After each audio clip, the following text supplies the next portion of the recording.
Hoy toca contar una de las escenas más tristes que hemos visto en el fútbol español este verano. Julián Álvarez volvió ayer al Metropolitano después de todo el culebrón de su posible salida al Barça, y lo que se vivió allí no fue un simple partido de liga. Fue un ajuste de cuentas entre un jugador y su propia afición. Pitada monumental. Insultos. Una imagen final de Julián caminando solo hacia el vestuario mientras sus compañeros se quedaban celebrando con la grada. Y por si esto fuera poco, en paralelo, una guerra de declaraciones entre su agente y el consejero delegado del club que ha llegado a niveles que pocas veces se ven en el fútbol español. Hoy os cuento todo, con calma, y os doy mi opinión sin cortarme un pelo. Empezamos. Vamos al lío. El Atlético de Madrid recibió ayer al Villarreal en el Metropolitano, en el reencuentro de Julián Álvarez con su afición después de todo el verano de rumores, negociaciones y tira y afloja con el Barça.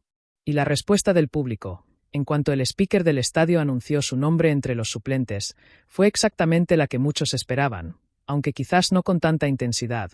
Una pitada monumental, abucheos, e incluso algunos insultos hacia el argentino. Julián se quedó en el banquillo durante la primera parte, con gesto serio, mascando chicle, prácticamente sin hablar con ninguno de sus compañeros. Y cuando Simeone decidió darle minutos, entrando al terreno de juego en el minuto 66, la grada volvió a estallar. Silbidos en el momento de calentar, gritos de fuera cuando pisó el césped, y una bronca que se repitió cada vez que tocaba el balón durante el resto del partido, que terminó 2-2. Y aquí llega la imagen que se ha hecho viral esta mañana, la que de verdad resume el drama humano de toda esta historia. Al finalizar el partido, mientras el resto de la plantilla del Atlético se agrupaba en el círculo central para aplaudir a una afición que, todo hay que decirlo, también silbó al equipo por el resultado adverso, Julián Álvarez se apartó desde el principio de la secuencia y se marchó solo, cabizbajo, directo hacia el vestuario. Y aquí viene el dato que a mí más me ha sorprendido de toda esta historia. Esa decisión no fue del propio Julián. Fue una instrucción del club. Diego Simeone lo confirmó sin rodeos en la rueda de prensa posterior. Me comentaba la gente del club que fue el propio club quien decidió que Julián no se acercara a saludar con sus compañeros a la gente. La decisión no fue de Julián Álvarez. Y añadió, todavía más claro, ha sido el club el que ha tomado la decisión de alejarlo y separarlo para que venga hacia el vestuario. Parad un segundo a pensar en esto. El propio club, para proteger a su jugador de un posible nuevo episodio de bronca, prefirió apartarlo de la foto familiar con la afición. Es decir, la entidad, en vez de intentar recomponer el vínculo entre Julián y su gente en el momento de mayor tensión del reencuentro, optó directamente por evitar la exposición. Y eso, sinceramente, dice mucho sobre lo roto que está este vínculo ahora mismo. Y en medio de todo este ambiente enrarecido, hubo una voz dentro del vestuario que quiso poner algo de calma. Jano Black, portero y capitán del equipo, salió a defender a su compañero tras el partido. Creo que tenemos que estar todos unidos. Julián está con nosotros en el equipo, mientras esté aquí lo vamos a apoyar. Lo queremos de la mejor manera, porque sabemos que puede aportar. Es una situación que no es cómoda para nadie.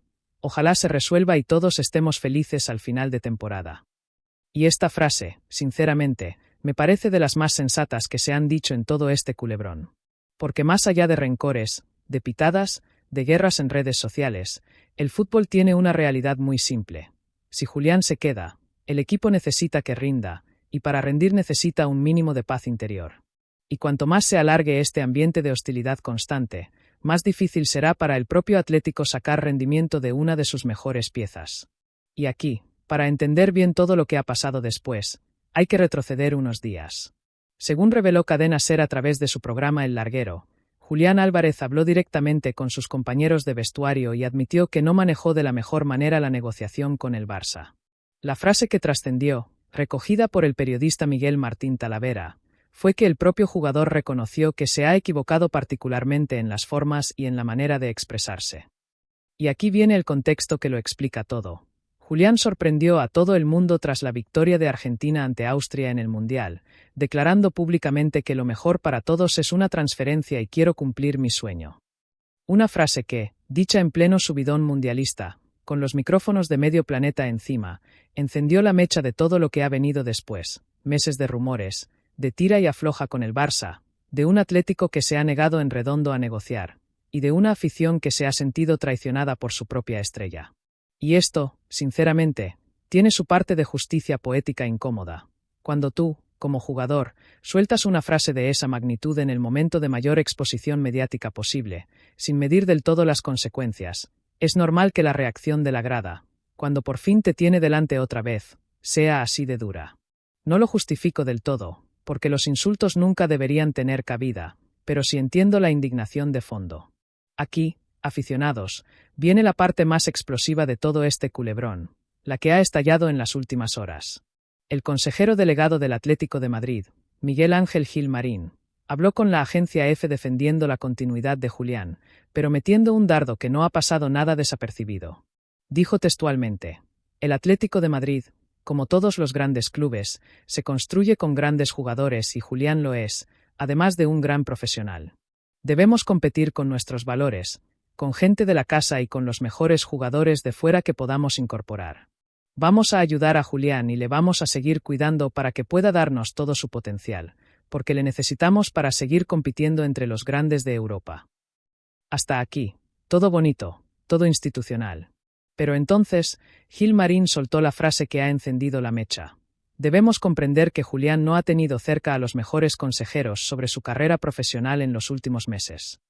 Y remató endureciendo el discurso, asegurando que el Atlético no permitirá que otros clubes y sus medios afines condicionen la estrategia deportiva de la entidad. Y claro, el entorno del jugador no se quedó callado. Fernando Hidalgo, agente de Julián Álvarez, respondió en redes sociales con una frase que ha corrido como la pólvora: "Nunca le preguntes a un mentiroso por qué mintió. Para explicarlo, tendría que mentir otra vez". Así, sin nombrar a nadie directamente, pero dejando clarísimo a quién iba dirigido el mensaje. Y por si esto fuera poco, hasta Joan Laporta entró en la conversación, respondiendo indirectamente a Gil Marín con una frase con mucho veneno: "Muchas veces se ha dicho que un jugador nunca iría al Barça y al final ha acabado viniendo". Es decir, tenemos al presidente del Barça metiendo cizaña, al CEO del Atlético llamando indirectamente mentiroso al entorno del jugador, y al propio agente devolviendo el golpe con la misma dureza. Un cruce de declaraciones de la máxima tensión, en pleno mes de agosto, con el mercado todavía abierto. Y aquí, para rematar la tarde, el propio Diego Simeone dejó ver su hartazgo con toda esta situación en la rueda de prensa posterior al partido. Cuando le preguntaron por los silbidos que recibió Julián, el técnico argentino respondió visiblemente molesto: "No estoy para dar consejos", dejando claro que no piensa entrar a valorar en profundidad cómo debería gestionar la afición su relación con el jugador, ni tampoco cómo debería el propio Julián afrontar la situación desde el punto de vista emocional. Y esto, sinceramente, es comprensible. Simeone lleva ya varias semanas gestionando este avispero. Banderas contra el futbolista aparecidas en la ciudad deportiva de Majadahonda, la desconvocatoria de Julián en la primera jornada por motivos deportivos, según explicó el propio técnico, y ahora esta pitada monumental en su reaparición. El Cholo, que ya tiene suficiente presión gestionando el día a día del equipo, no tiene ningún interés en convertirse en árbitro emocional entre su afición y su delantero. Y aquí me pongo el delantal de filósofo de barrio, porque esta historia da para mucho más que una simple crónica de pitada. Vamos a repartir responsabilidades con la cabeza fría, porque aquí no hay un único culpable. Julián Álvarez tiene su parte, y él mismo lo ha reconocido ante sus propios compañeros. Se equivocó en las formas al soltar aquella frase en pleno subidón del Mundial, sin medir el impacto que iba a tener en su relación con la afición que le ha dado de comer estos últimos años. Eso es innegable, y el propio jugador ya lo ha admitido en privado. Pero el Atlético, y en concreto su cúpula directiva, tampoco sale limpio de este episodio. Cuando el consejero delegado de un club sale a insinuar públicamente que el entorno de su propio jugador le ha estado mintiendo o dándole malos consejos, no está ayudando a bajar la tensión, está echando más leña al fuego. Y cuando encima decides, como club, apartar a tu propio delantero del saludo a la afición para protegerlo, lo que estás reconociendo implícitamente es que la situación está ya fuera de control. Y la afición, sinceramente, aunque entiendo perfectamente el dolor de sentirse traicionados por una estrella a la que arroparon desde el primer día, tampoco debería caer en los insultos. Silbar es legítimo, es parte del fútbol, es la manera que tiene una grada de expresar su malestar.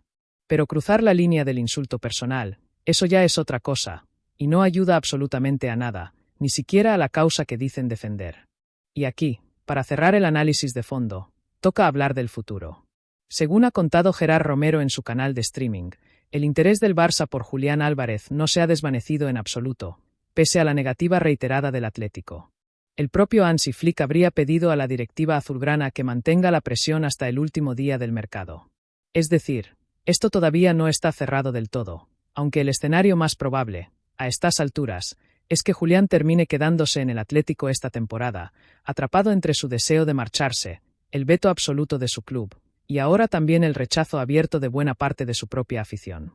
Y si esto se confirma, el reto que tiene por delante Julián es mayúsculo. Tendrá que reconquistar a una grada dolida, demostrando con goles y con actitud que, aunque su cabeza estuviera en otro sitio este verano, sigue comprometido con la camiseta que viste. Porque como bien decía el propio club en su día, la parroquia colchonera está muy dolida, y si finalmente se queda, no le va a quedar más remedio que trabajar, hacer goles, y volver a ganarse a la gente desde cero. Para los que os habéis unido tarde, resumen en 30 segundos. Julián Álvarez volvió ayer al Metropolitano tras el culebrón de su posible salida al Barça, y fue recibido con una pitada monumental de su propia afición. Al finalizar el partido, se retiró solo hacia el vestuario, por decisión del propio club, mientras sus compañeros saludaban a la grada. Días antes, había admitido ante sus compañeros que se equivocó en las formas al pedir públicamente su salida durante el Mundial. Y en paralelo, estalló una guerra de declaraciones entre el consejero delegado del Atlético, Gil Marín, que insinuó que el entorno del jugador le había estado mintiendo, y el agente de Julián, que respondió con un mensaje durísimo en redes sociales. Y hasta aquí el análisis de hoy. Esta historia de Julián Álvarez, sinceramente, me deja un pozo agridulce. Por un lado, entiendo el dolor de una afición que se siente traicionada. Por otro, no puedo evitar pensar que la gestión institucional, con declaraciones cruzadas y jugadas de despacho, tampoco ha ayudado a calmar las aguas. Si os ha gustado el análisis de hoy, ya sabéis, like, comentario y suscripción. Y en los comentarios os quiero leer. ¿Creéis que Julián puede reconquistar al Metropolitano si se queda, o pensáis que esta herida ya no tiene arreglo? Yo tengo mi opinión, pero hoy quiero la vuestra con argumentos. Nos vemos en el próximo vídeo.